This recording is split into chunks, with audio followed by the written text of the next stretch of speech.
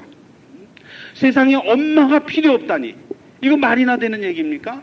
여러분들 자식 죽자사자 다 길러놨더니 나중에 한다는 소리가 나 엄마 필요 없어, 엄마 없어도 살아가, 그렇게 말한다면은 여러분 마음이 얼마나 큰 상처일까. 마찬가지죠. 성모 어머니, 당신을 배척하고, 배척하는 정도가 아니라 온갖 모욕을 다 하고, 그런 그들을 보면서 얼마나 이 시간에도 마음이 아프실까. 그래서 우리 가톨릭 신자들은 이제 그들이 말하는 것을 그냥 지나치는 것이 아니라, 이제는 아니에요. 아니다. 그들의 사고가 잘못되어 있다는 걸 깨닫게 해줘야 돼요. 성모 마리아를 어머니로 모셔야 된다는 거, 공경해야 된다는 걸 알려줘야 돼요. 그런데 오히려 마리아 믿는 교회지 뭐지 이야기하면은 그냥 대답도 한번 제대로 못하고 쩔쩔매고, 그런 모습이라면 이제는 안 된다. 그래, 우리 성령 세미나를 참여하는 여러분들, 정말 성모 어머니에 대한 공경, 그리고 그 어머니를 정말 우리가 왜 공경해야 하는가를, 그것을 모르고 살아가는 다른 신앙인들, 갈라져 나간 형제들, 그들에게 알려줘야 할 사명이 있어요. 자, 이렇게 우리에게 어머니까지 허락해 주신 아버지의 사랑에 다시 한번 감사를 드립니다. 다섯 번째로, 하느님이 얼마나 사랑이신가 하면은, 이렇게 하느님이 우리를 사랑해 주시는데도 불구하고 너무나 많은 사람들이 그럼에도 그 사랑을 깨닫지 못하고 죄 속에 빠져서 멸망을 향해 가고 있다는 거죠. 이 모습을 보면서 하느님은 너무너무 마음이 아프셔요.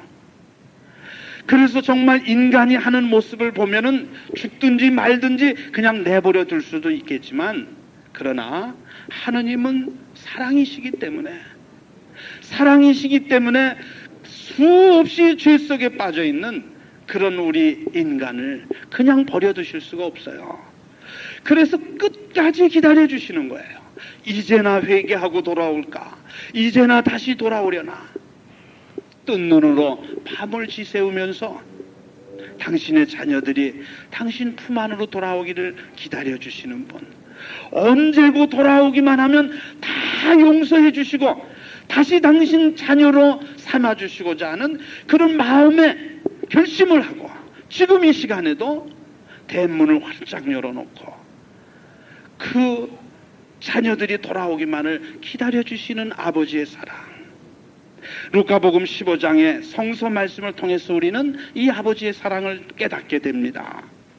잃었던 양 한 마리, 99마리의 양을 놔두고 잃어버린 한 마리의 양을 찾아 나서시는 그 목자의 모습이 바로 사랑이신 아버지의 모습이라는 거죠. 그 어느 한 마리도 버릴 수가 없어요. 오늘 여기에 있는 저와 여러분 모든 사람들 중에서 그 어떤 사람도 아버지는 버릴 수가 없어요. 왜 그렇습니까? 당신이 창조하신 당신의 피조물이기 때문에. 여러분 10손가락 깨물어서 안 아픈 손가락 있습니까? 마찬가지로 하느님도 당신이 창조한 그 인간이 어느 한 사람도 낙오되는 걸 보실 수가 없는 분이에요.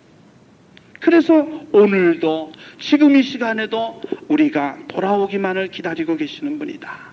그런 죄 속에 빠져 죽어가는 우리를 찾아 나서시는 분이다. 하느님의 사랑이죠. 잃었던 은전에 대한 비유도 마찬가지고 가장 우리들의 마음을 감동시키는 탕자의 비유. 잃었던 아들. 그 둘째 아들이 다 모든 걸 잃어버리고 완전히 거지 새끼가 돼서 돌아올 때 그 아버지는 아무것도 보이는 게 없었어요. 아무것도 생각하는 게 없었어요. 다만 죽은 줄 알았던 그 아들이 돌아온 것만이 너무너무 기뻐서 그냥 맨발로 뛰어나가서 죽었던 내 아들이 돌아왔다.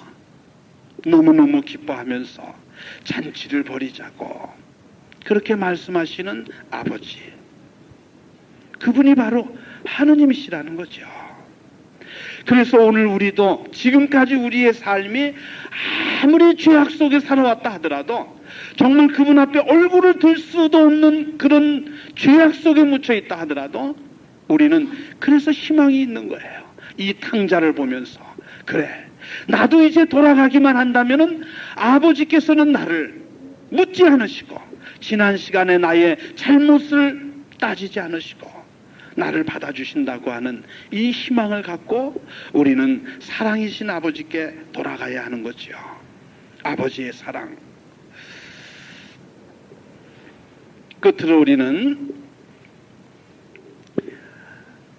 하느님의 사랑을 여러 가지로 표현을 해봤습니다. 성서의 말씀을 가지고. 그런데 아버지의 사랑을 이제 마지막으로 그 아버지의 사랑을 완성하시기 위해서 이 세상에 오신 분이 계셔요. 하나님은 사랑이시라는 걸 증거하기 위해서 세상에 오신 분이에요. 누구십니까? 예수 그리스도.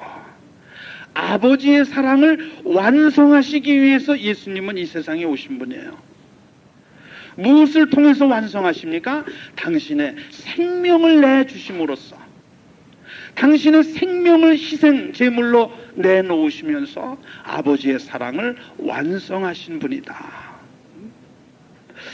이 하느님의 사랑, 당신의 아들까지도 우리에게 내어주신 하느님의 사랑, 너무도 감사하고 고마울 뿐이죠. 이런 여러 가지 성서 안의 말씀을 보면서도 우리가 하느님의 사랑을 깨닫지 못한다면은 하느님도 어쩔 수 없으실 것 같아요. 그래 정말 이렇게 하느님이 나를 사랑해 주셨다면은 이제는 우리도 정말 아버지의 그 사랑에 감사하면서 정말 이제는 신앙인다운 그런 모습으로 살아가야 되죠. 아버지의 사랑, 그 사랑을 내 이웃과 나누면서 정말 그 아버지의 사랑을 조금이라도 갚아드리기 위한 그런 모습 속에서 우리들이 살아갈 수 있어야 되겠다는 겁니다. 끝으로 이런 말씀을 좀 드리고 싶습니다.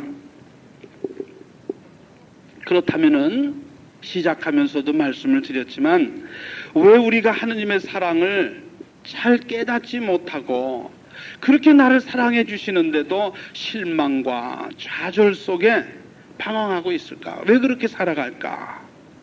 첫째 이유는요, 하느님을 간절히 찾지 않았기 때문일 겁니다. 하느님을 간절히 원하지 않았기 때문에. 여러분 한번 생각해 보셔요. 정말 내가 지금까지 내 인생 속에서 정말 내가 온 정성을 다해서 정말 마음속에서부터 우러나오는, 그렇게 한번 간절하게 하느님을 찾아본 적이 있었는가? 물론 각자가 다르겠지만 정말 우리가 그렇게 온 정성을 다해서 간절히 하느님을 찾았다면 그 하느님의 사랑을 우리가 못 느꼈을 리가 없을 것 같아요. 많은 사람들이 오히려 하느님은 저 먼데 계신 분으로 착각하고 있기 때문에 그래서 하느님을 못 만나는 건 아닐까? 시편 145편 18절의 말씀이 있습니다. 하느님은 당신을 찾는 자에게 가까이 계시며 진심으로 당신을 원하는 자의 바로 옆에 계십니다. 그랬어요. 정말 당신을 찾는 자에게 가까이 계시고 진심으로 당신을 원하는 자가 있다면 그분은 바로 옆에 와 계신다고 그랬어요. 오늘 이제 우리는 정말 간절하게 하느님의 이름을 부르면서 그분의 자비를 구하고 하느님의 사랑을 우리가 찾을 때 그분은 바로 우리 곁에 와 계셔서 우리에게 당신의 그 사랑을 느낄 수 있도록, 당신의 그 사랑을 만져볼 수 있도록 그렇게 허락해 주시리라고 믿습니다. 또 한 가지는 아까 말씀드렸죠. 우리들 마음의 문이 닫혀 있는 것은 아닐까? 그래서 그분의 은총을, 사랑을 느끼지 못하는 것은 아닐까? 마음의 문을 열어야 되겠다. 무엇 때문에 내 마음의 문이 열리지 않을까? 그거는 죄 때문일 겁니다. 그래, 내 마음의 문을 그 죄라고 하는 빗장이 그냥 겹겹이 채워져 있어요. 미움이라고 하는 빗장이 채워져 있고, 교만이라는 빗장이 채워져 있고, 이기심이라는 빗장이 채워져 있고, 미움이라는 빗장, 탐욕이라는 빗장, 이런 죄의 빗장이 겹겹이 내 마음을 잠궈 놓고 있기에 이 마음의 문이 열려지질 않았어요. 그러니 하느님의 사랑을 알 수가 없었죠. 오늘 이 성령 세미나는 바로 내 마음의 문을 잠그어 놓고 있는 그 죄의 빗장을 보게 하고 그것을 하나하나 뽑아버리는 작업을 하는 겁니다.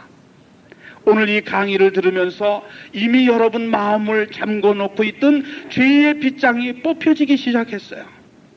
이제 여러분이 그룹 대화를 하면서 뽑혀질 것이고 각자가 가정 안에서 생명의 말씀을 묵상하면서 여러분 스스로 기도하면서 내 마음의 문을 잠궈 놓고 있는 죄의 빗장을 하나하나 뽑아버리실 때 이제 그 문이 활짝 열릴 때 하느님의 사랑을 체험하게 될 줄 믿습니다. 분명히 하느님은 우리를 사랑하신다는 거죠. 어떤 사람은 그래요. 나는 죄를 너무 많이 져서 하느님의 사랑을 받을 자격이 없다. 자책하실 이유가 없어요. 왜 그렇습니까? 하느님이 분명히 죄는 미워하시죠. 죄를 사랑할 수는 없는 거죠. 그런데 그 하느님, 죄는 미워하셨지만 죄인은 사랑하신 분이에요. 죄는 미워하지만 죄인은 사랑하시는 분이에요. 병은 저주를 하셨지만 병자들은 얼마나 측은히 여기시고 그들을 치유해 주십니까? 악령은 저주를 하고 악령을 꾸짖으시지만 악령 들린 사람들은 너무너무 불쌍히 보시고 측은하게 여기셔서 그 악령을 쫓아내 주시고 그에게 새 생명을 주시는 주님의 모습을 우리는 보지 않습니까? 비록 내가 죄 속에 있었을지라도 내가 정말 하느님의 자녀가 아니라 악마의 자녀된 모습으로 살아왔다 할지라도 그 죄를 미워하고 악마는 저주를 하시지만 당신께서 창조한 우리 이 인간만큼은 우리 본연의 모습은 하느님은 지금도 사랑하고 계신다는 걸 우린 믿어야 되겠죠. 그 하느님의 사랑 안에 우리가 이제 나아가려고 작은 노력을 우리가 보여드려야 되겠죠. 그럴 때 하느님은 그런 노력을 보시고 우리를 당신 사랑 안에 살아갈 수 있는 은총 주시리라 믿습니다. 그 크신 하느님의 사랑을 다 할 수는 없겠지만 오늘 이제 조금은 하느님은 사랑이라는 걸 깨달았으니까 다음 주에 더 많은 하느님의 사랑을 알게 될 거고, 그 다음 주에는 더 많이 하느님을 알게 될 거고, 세미나가 끝날 때쯤은 그 하느님의 사랑이 너무 좋아서 찬미를 드리고 하느님께 영광을 드리면서 알렐루야를 노래하면서 또 하나의 그리스도가 되어서 이 세상에 하느님의 말씀을 전하기 위해 파견되어질 줄 믿습니다. 영광이 성부와 성자와 성령께, 성부와 성자와 성령의 이름으로 아멘.